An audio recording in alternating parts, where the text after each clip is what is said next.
Assalamualaikum warahmatullahi wabarakatuh.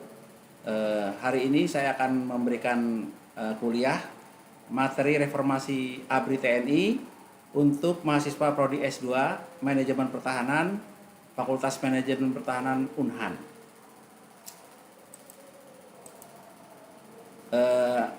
Diawali dengan sejarah ABRI atau TNI, di mana yang pada awalnya adalah Badan Keamanan Rakyat yang dibentuk pada tanggal 22 Agustus 1945. Kemudian pada tanggal 5 Oktober 1945 menjadi Tentara Keamanan Rakyat atau TKR, dan hari tersebut itu diperingati sebagai Hari TNI.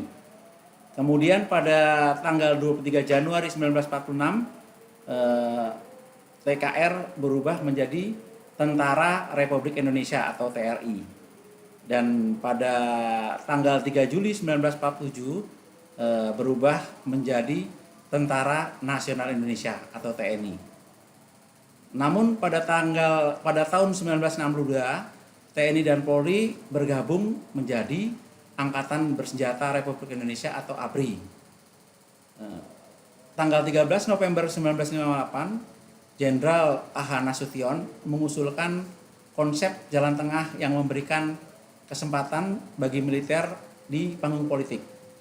Konsep ini dikenal dengan duifungsi ABRI. Jadi pada waktu itu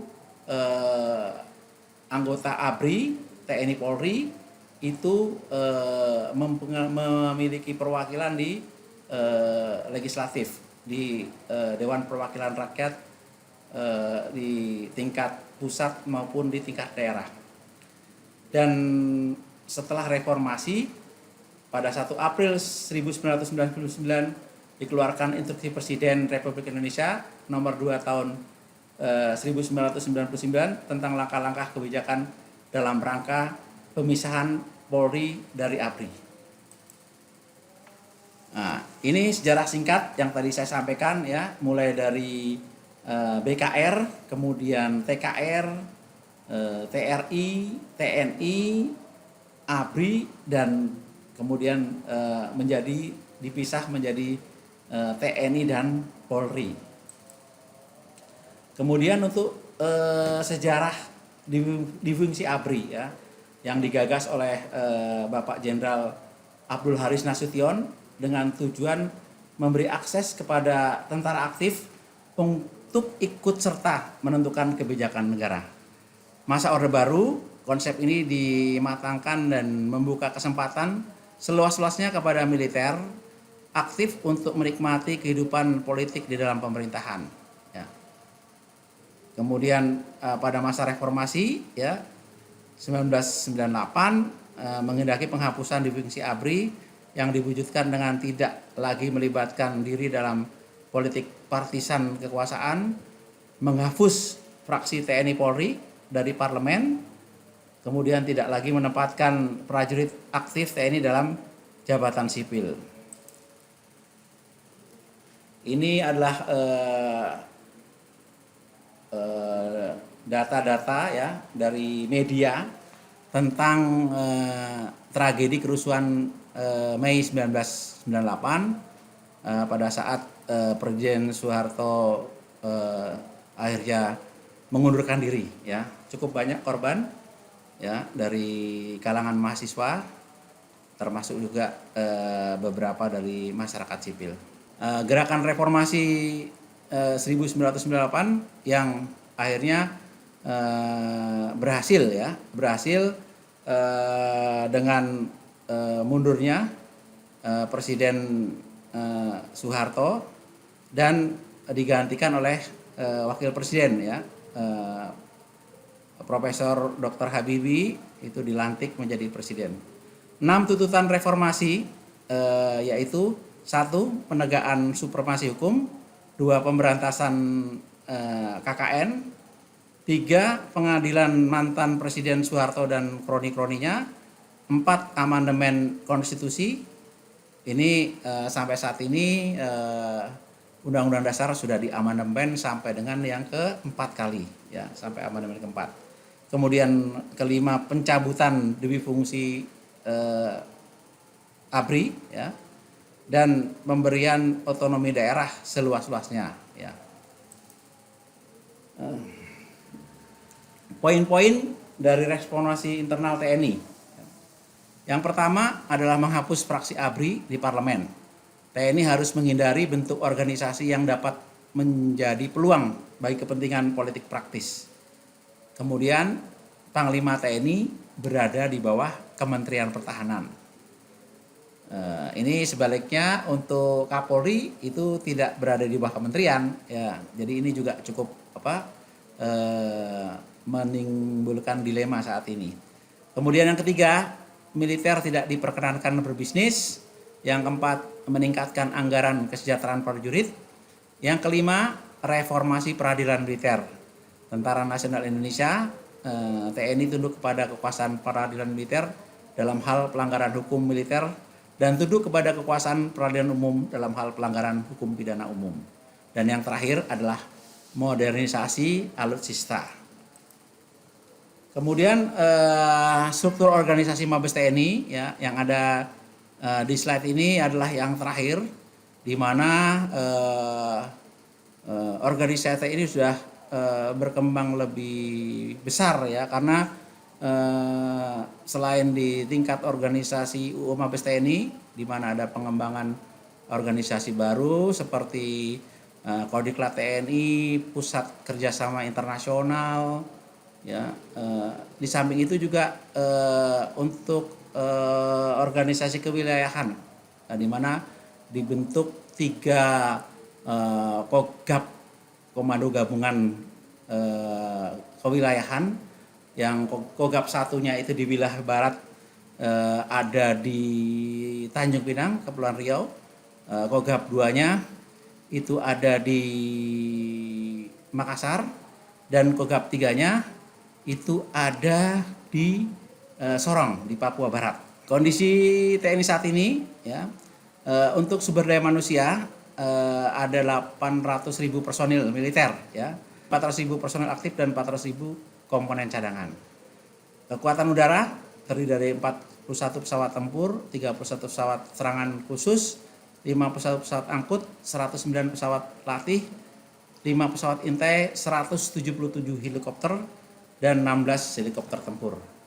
Kekuatan darat terdiri daripada 133 tank, 178 kendaraan tempur lapis baja, 153 artileri swagrak, 366 artileri tarik, dan 36 peluncur roket. Kekuatan laut terdiri daripada 3 kapal frigat, 24 korvet, 5 kapal selam, 156 kapal patroli, dan 10 kapal penyapu ranjau. Tantangan yang akan dihadapi TNI di masa yang akan datang, yang pertama adalah keamanan strategis regional dan pertarungan geopolitik, kemudian separatisme, terorisme, dan radikalisme, kemudian ancaman keamanan transnasional, ya, di mana kita lihat banyak terjadi orang-orang yang mencari suaka, ya, khususnya dari luar Indonesia seperti Myanmar, Rohingya, maupun dari Afghanistan. Kemudian yang tak kalah pentingnya adalah ancaman bencana alam, ya, di mana negara kita berada di dalam daerah Ring of Fire. Selanjutnya adalah pengendalian senjata pemusnah massal, kemudian peperangan modern seperti drone, cyber, ya. Kemudian munculnya kekuatan regional baru, ya, seperti kita lihat RRC ini sekarang sangat dominan, ya, khususnya di wilayah Selaut Cina Selatan, ya. Kemudian termasuk perkembangan ancaman non militer, ya, kita rasakan sendiri bagaimana masalah narkoba, bagaimana yang terbaru adalah wabah COVID-19, ya, yang sangat bisa memperondakan nasional maupun internasional. Konsep perang semesta dan teritorial. TNI berasal dari rakyat. Kemudian win the hearts and mind of the people. Konsep perang semesta ini sudah terbukti dalam sejarah perjalanan bangsa Indonesia, di mana pada waktu itu diterapkan oleh Panglima besar Jenderal Sudirman pada saat mempertahankan kemerdekaan Indonesia. Sebenarnya ini semua adalah dasar dari konsep duifungsi TNI, di mana TNI turut berpartisipasi dalam setiap usaha dan kegiatan masyarakat di bidang ideologi, politik, ekonomi, dan sosial budaya. Pembinaan teritorial Nusantara pada intinya adalah membangun jaringan kekuatan rakyat sekaligus memberdayakan human intelligence dari Sabang hingga Merauke. Kemudian di bidang regulasi ya, rencana undang-undang perubahan atas Undang-Undang nomor 34 2004 tentang Tentara Nasional Indonesia ya. Karena apa? Karena undang-undang ini sudah dari tahun 2004 ya, sampai saat ini belum pernah dilaksanakan revisi ya. Kemudian draft RUU telah diserahkan kepada Setnek, setelahnya akan dilanjutkan ke Kemenkumham untuk dihadirkan pada pembahasan di DPR tahun 2020, Prolegnas tahun 2020 ya. Perpres perubahan ketiga, Perpres 10 2010 tentang susunan organisasi TNI. Rencana Perpres tentang susunan organisasi TNI sudah ditandatangani Presiden RI dan telah diundangkan oleh Kemenkumham dengan nomor 66 tahun 2019. Proyeksi tahun 2020 yaitu optimalisasi dan peningkatan efektivitas kelompok kerja perumusan kebijakan serta percepatan proses harmonisasi. Proyeksi tahun 2021 hasil daripada rapat pimpinan Kemhan 2021. Yang pertama, penanganan pandemi COVID-19 melalui peningkatan kapasitas pertahanan berupa Saspras serta layanan kesehatan rumah sakit Kemhan dan TNI. Ya, ini sekarang dilibatkan untuk dapat seoptimal mungkin penanganan pandemi COVID-19. Yang kedua, penyiapan sumber daya manusia pertahanan negara melalui pembentukan program Sarjana S1 Unhan, di mana ada prodi kedokteran militer, prodi farmasi, prodi MIPA, dan prodi teknik. Ya, ini diharapkan juga nanti bisa memperkuat ke tingkat nasional tentang penanganan pandemi dan hal khusus lainnya. Yang ketiga adalah penguatan fungsi pembinaan sumber daya pertahanan dan pembangunan cadangan logistik nasional. Yang keempat, melanjutkan pembangunan postur TNI untuk pemenuhan kekuatan pokok melalui modernisasi alutsista tiap matra, serta pengembangan personil dengan menerapkan prinsip kebijakan right sizing dan proportional growth disesuaikan dengan pengembangan satuan TNI. Yang kelima, pembentukan komponen cadangan matra darat, matra laut, serta matra udara yang disesuaikan dengan kebutuhan matra untuk memperkuat komponen utama. Yang keenam, penguatan kerjasama pertahanan dan keamanan khususnya dengan negara-negara ASEAN dan kawasan Pasifik Selatan. Yang ketujuh, pengembangan industri pertahanan nasional melalui peningkatan promosi kerjasama dan mengimplementasikan kebijakan imbal dagang, kandungan lokal dan offset untuk meningkatkan kemampuan industri nasional. Yang kedelapan, yang terakhir, pembangunan wilayah pertahanan yang bertumpu pada pulau-pulau besar secara mandiri dengan menyiapkan cadangan pangan, air, energi, dan sarana-prasarana nasional lainnya guna mewujudkan pusat logistik pertahanan yang tersebar di seluruh NKRI.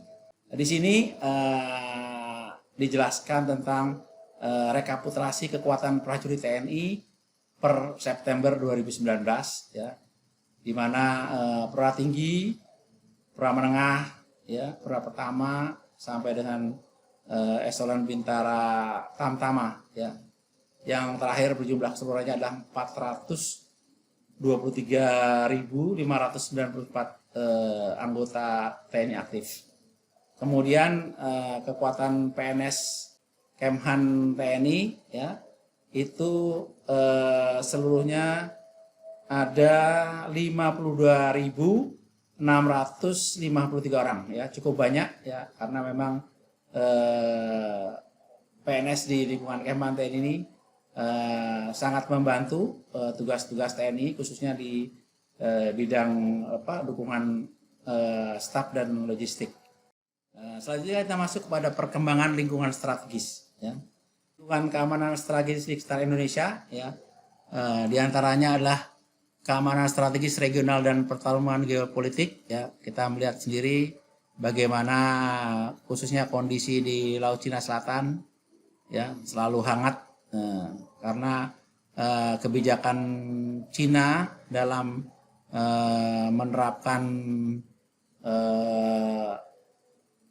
tradisional fishing right di Nine Dot Line, ya, yang ditentang oleh negara-negara di sekitarnya. Kemudian separatisme, terorisme, dan radikalisme.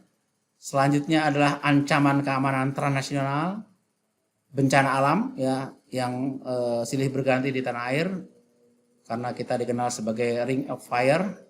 Kemudian pengendalian senjata pemusnah massal, peperangan modern, ya, munculnya kekuatan regional baru, dan pengembangan ancaman non militer. Kemudian untuk tantangan dan ancaman 5 tahun mendatang, diantaranya adalah kompetisi strategis kekuatan dominan dan tantangan regional, ya, antara Cina dengan Amerika ini sangat nampak sekali. Kemudian revolusi industri 5.0 dan dampak pada masyarakat. Kemudian tantangan demografis dan geografis Indonesia dan berbagai ancaman global saat ini dan yang akan datang. Ancaman ke depan, ini ada 2 kategori. Yang pertama ancaman aktual, yaitu pelanggaran wilayah perbatasan atau intervensi asing, kemudian separatisme dan pemberontakan bersenjata, perompakan, pembajakan, dan penyanderaan WNI, ini terjadi di wilayah perbatasan dengan Filipina Selatan, terorisme dan radikalisme, ancaman perang psikologikal, serangan senjata biologis, bencana alam dan lingkungan, pencurian kekayaan alam, wabah penyakit yang kita rasakan, pandemi COVID-19, peredaran dan penyalahgunaan narkoba, dan dampak revolusi industri 4.0 dan kepada masyarakat juga. Kemudian ancaman potensial, ancaman yang belum terjadi namun sewaktu-waktu dapat terjadi dalam situasi tertentu menjadi ancaman aktual. Yang pertama adalah perang konvensional, konflik terbuka, ya, ada invasi dari luar masuk ke Indonesia. Yang kedua ancaman senjata nuklir, yang ketiga krisis ekonomi, yang keempat adalah ancaman pandemi, ya, pandeminya mungkin akan berkembang lebih besar dan lebih berbahaya. Dan yang terakhir adalah imigrasi asing. Kemudian pelibatan Kemhan dan TNI pada misi perdamaian dunia atau PBB.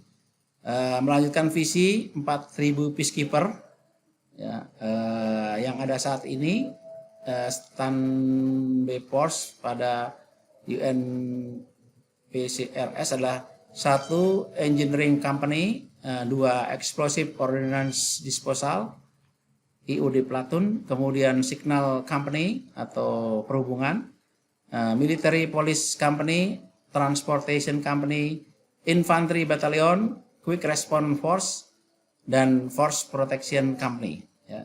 Jumlah yang ada saat ini personil yang bergabung di misi perdamaian dunia adalah sebanyak 2.592 orang. Kemudian untuk distribusi lokasi personil pasukan TNI yang dilibatkan dalam perdamaian dunia, yang pertama MINURSO itu di Sahara Barat, ya, ada 4 observer, MINUSMA ada 11 observer, UNAMID ada 4 observer, MINUSCA ada 215 personil, MONUSCO ada 1039 di Kongo, Afrika, kemudian UNMISS ada 4 menjadi 3 orang, UNISPA ada 4 orang, UNMHA ada 1 orang staf, dan yang terbanyak adalah di Libanon. Di Libanon ini ada 1.310 personil TNI. Reformasi TNI dibandingkan dengan demokratisasi Polri. Ya. TNI, Panglima TNI berada di bawah Kementerian Pertahanan atau Menteri Pertahanan, Undang-Undang Nomor 34 Tahun 2004 tentang TNI. Kapolri berada langsung di bawah Presiden, Undang-Undang Nomor 2 Tahun 2002 tentang Kepolisian Republik Indonesia. TNI anggaran di bawah Kementerian Pertahanan, anggaran Polri diatur secara mandiri oleh Polri. Kemudian menghadapi ancaman militer maupun militer dari dalam dan luar negeri, Polri itu hanya tugasnya penegakan hukum. Kemudian TNI di fungsi ABRI itu sudah dihapus, sudah dilepas. Kemudian setelah pasca tahun 98 itu sekarang malah bagaimana kita lihat personil Polri banyak ditempatkan di kementerian dan lembaga. Ya, ini cukup banyak sehingga sekarang dipertanyakan sebagai fungsi Polri. Agenda reformasi TNI yang menjadi perhatian publik, ya. Yang pertama peran internal militer yang semakin menguat, ya. Jadi memang tadi kita sampaikan juga organisasi TNI semakin berkembang, semakin luas, ya, menambah komando gabungan juga, ya. Dulu pernah kita punya, sudah hilang, kemudian dibentuk kembali. Kemudian yang kedua, kembalinya TNI pada jabatan sipil. Ada beberapa personel TNI, tapi masih sangat sedikit. Ini juga menjadi sorotan dari pengamat militer di Indonesia. Kemudian rencana pelatihan militer di perguruan tinggi. Ini yang sebetulnya mungkin kurang didalami secara benar, ya. Ya, di mana program bela negara itu sebenarnya bukan program militer, ya, tetapi adalah program mempertahankan negara secara umum, dan ancaman negara secara umum itu lebih banyak di non militer, ya, daripada militernya. Jadi sebenarnya bela negara itu cukup relevan dilaksanakan, ya, apalagi sekarang kita melihat bagaimana karakter pemuda masyarakat kita, ya, di mana mudah dihasut, kemudian paham-paham radikal juga kita lihat sendiri, ya, banyak terjadi bom bunuh diri, sehingga memang perlu penanaman program bela negara mulai dari usia dini sampai dengan perguruan tinggi. Yang kelima, membangun transparansi dan akuntabilitas dalam pengadaan alutsista. Ini juga sangat penting, ya, karena anggaran kita terbatas, sehingga seyogyanya anggaran yang terbatas ini bisa dioptimalkan untuk mendapatkan alutsista yang betul-betul memang handal, ya. Dan tentunya juga diharapkan diproduksi di dalam negeri. Ini sangat penting karena apa? Karena kita punya pengalaman alutsista yang kita beli dari luar, ternyata pada saat kita gunakan di Timur maupun di Aceh, itu kita mendapat komplain dari negara pembuatnya. Ini jadi masalah buat kita, sehingga sebaiknya kita itu bisa membangun alutsista itu dari produksi dalam negeri, ya, sehingga kita tidak akan mendapat pengalaman seperti sebelumnya. Kemudian selanjutnya adalah masih adanya kekerasan TNI terhadap masyarakat dan impunitas yang terus berlangsung. Ini juga masih kejadian, ya, ada anggota TNI yang mungkin bersifat tidak arogan, ya, tidak sopan, dan kadang-kadang berbuntut kekerasan, ya. Ini juga mungkin harus selalu dilaksanakan pembinaan, ya, pembinaan internal secara terus-menerus dan berkelanjutan, ya, karena konsep TNI adalah mendapatkan dukungan, mendapatkan simpati dari masyarakat, sehingga mau tidak boleh terjadi kekerasan terhadap masyarakat. Yang ketujuh adalah agenda reformasi peradilan militer melalui revisi Undang-Undang Nomor 31 Tahun 1997 yang belum selesai dilakukan. Jadi ini juga menjadi sorotan dari pihak pengamat militer, ya. Ya mudah-mudahan ke depan ini bisa dilaksanakan. Kemudian yang terakhir yaitu meningkatkan kesejahteraan prajurit TNI sebagai alat pertahanan negara. Nah, ini yang cukup dirasakan saat ini oleh prajurit TNI, di mana apabila kesejahteraannya kurang tercukupi, tentunya dalam bertugas mereka juga akan menjadi permasalahan sendiri ya, apabila harus bertugas keluar daerah tetapi keluarganya belum memiliki rumah ya, tentunya harus menjadi perhatian pemerintah, termasuk meningkatkan kesejahteraan yang lainnya baik di bidang pendidikan, di bidang kesejahteraan. Demikian untuk materi reformasi ABRI ke TNI ya, memang masih banyak yang harus disempurnakan ya, mudah-mudahan kedepannya organisasi dapat melaksanakan reformasi sehingga tujuan daripada TNI ke depan itu diharapkan dapat berperan dengan maksimal serta mendapat dukungan dari seluruh masyarakat Indonesia. Demikian materi yang saya berikan, lebih kurangnya saya mohon maaf. Wassalamualaikum warahmatullahi wabarakatuh.